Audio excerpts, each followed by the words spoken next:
நியூட்டனின் இயக்க விதிகள். நியூட்டன் வந்து இந்த இயக்கத்தெல்லாம் எக்ஸ்பிளைன் பண்ணுற மாதிரி 3 விதிகள் சொல்லியிருக்காரு. நம்ம எல்லாருக்கும் தெரியும் நியூட்டனின் முதல் விதி, 2ஆம் விதி, 3ஆம் விதி. அதை பற்றி இப்போ பார்க்கலாம். அதில் ஃபஸ்ட்டு நியூட்டனின் முதல் விதி. ஒவ்வொரு பொருளும் புறவிசை ஏதும் செயல்படாத வரையில் தமது ஓய்வு நிலையிலோ அல்லது சீரான இயங்கிக் கொண்டிருக்கும் நேர்கோட்டு நிலையிலோ தொடர்ந்து இருக்கும். இதுதான் நியூட்டனின் முதல் விதி என்ன அப்படின்னு கேட்டால் இந்த க்ரீனில் ஹைலைட் பண்ணியிருக்க இதுதான் அதோட டெஃபினிஷன். ஒரு பொருள் வந்து புறவிசை எதுவும் செயல்படாத வரைக்கும், நாம் எக்ஸ்டர்னலாக ஒரு ஃபோர்ஸு கொடுக்காத வரைக்கும் அது என்ன நிலைமையில் இருக்கோ அது கண்டினியூ ஆகிக்கிட்டே தான் இருக்கும். ஒன்று அது இயக்கத்தில் இருந்தால் கண்டினியூஸாக இயக்கத்திலேயே தான் இருக்கும், இல்லை அது ஓய்வு நிலையில் இருந்தால் அது ஓய்வில் தான் இருக்கும். நாம் எக்ஸ்டர்னல் ஃபோர்ஸுன்னு ஒன்று கொடுத்தா மட்டும்தான் அது வந்து நிற்கும், இல்லைன்னா நகரும். அதோட நிலையிலிருந்து ஒரு மாற்றம் வரும். அப்படின்றது தான் நியூட்டனின் முதல் விதி.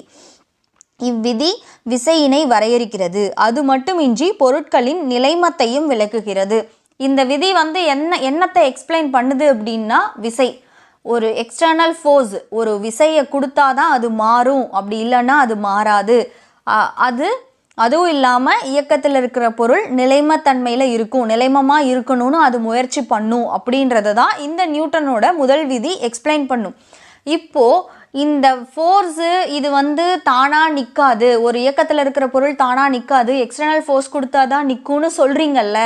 அப்போது ஒரு பாலை தரையில் உருட்டி விடும்போது கொஞ்ச நேரம் கழித்து அது நின்றுதில்ல. அப்போது நான் ஃபோர்ஸை நிறுத்துறதுக்கு நான் ஃபோர்ஸ் கொடுக்கலையே, எப்படி நிற்குதுன்ற கொஷின் நமக்கு வரணும்.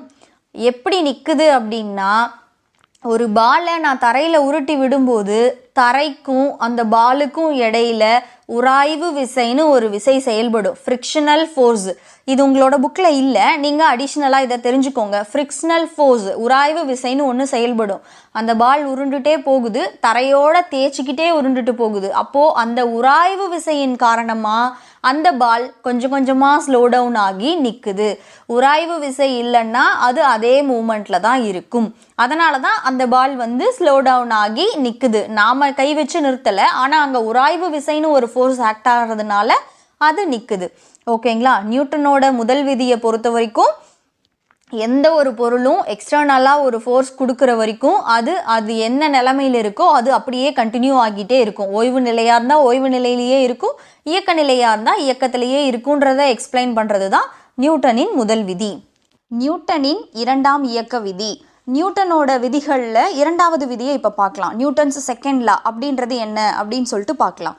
பொருள் ஒன்றின் மீது செயல்படும் விசையானது அப்பொருளின் உந்த மாறுபாட்டு வீதத்திற்கு நேர்விகிதத்தில் இருக்கும்.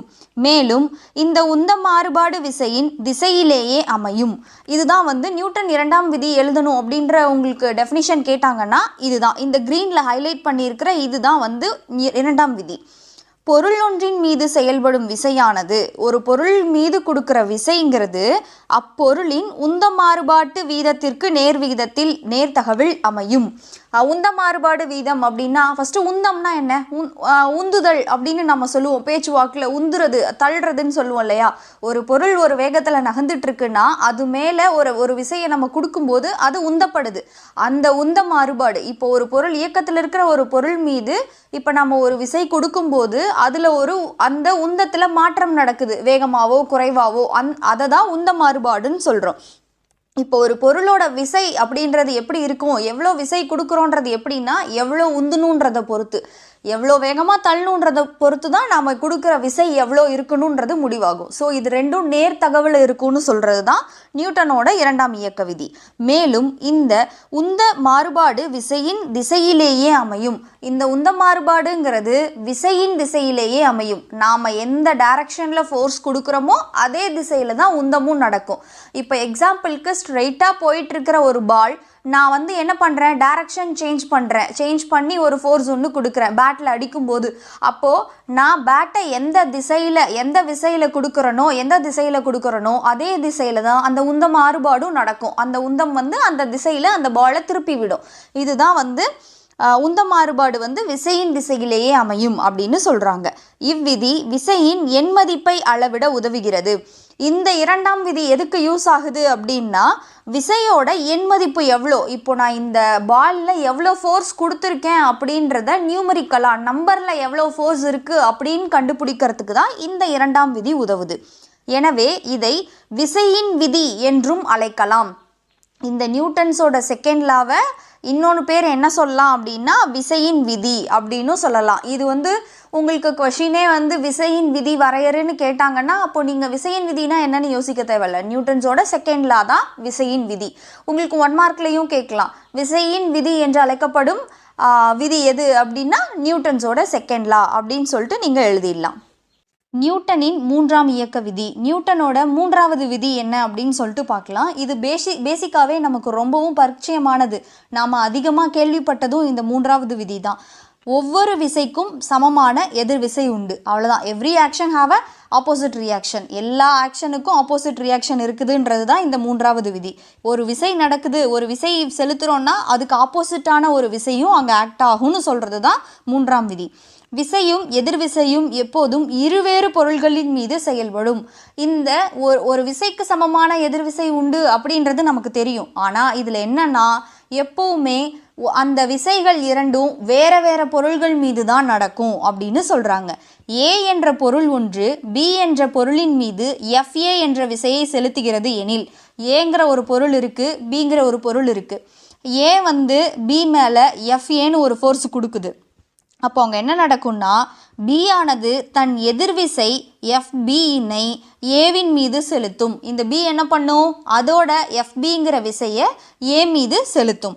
இவற்றின் எண்மதிப்பு சமம். இதோட எண்மதிப்பு வந்து சமமாக இருக்கும். ஆனால் அவை ஒன்றுக்கொன்று எதிர் திசையில் செயல்படும். இதோட எண்மதிப்பு சமமாக இருந்தாலும் அது ஆப்போசிட் திசையில் ஆக்ட் ஆகும். அதனால் அதோட ஈக்குவேஷன் என்னவா இருக்கும்னா FA = -FB அப்படின்னு இருக்கும். அதாவது அதோட டைரக்ஷன் வேறையாக இருக்கும். இந்த 3ஆம் விதிக்கான சில எடுத்துக்காட்டுகள் பாருங்களேன். நம்மளோட டெய்லி லைஃப்பில் பார்க்குறதுல சில எடுத்துக்காட்டுகள். பறவைகள் தனது சிறகுகளின் விசை மூலம் காற்றினை கீழே தள்ளுகின்றன. காற்றானது அவ்விசைக்கு சமமான எதிர்விசையினை கொண்டு உருவாக்கி பறவையை மேலே பறக்க வைக்கிறது. இப்போ ஒரு பேர்டு வந்து கீழேருந்து மேலே பறக்கிறதுக்கு என்ன பண்ணும், அதோட இறகுகளை வச்சு கீழே அடிக்கும். அப்படி இறகுகளை அடிக்கும்போது இந்த காற்று, இந்த வளிமண்டலத்தில் இருக்கிற காற்று என்ன பண்ணும், அதுக்கு சமமான ஒரு எதிர்விசையை கொடுத்து பறவையை மேலே தள்ளும். அதனால தான் பறவை எளிதாக பறக்குது.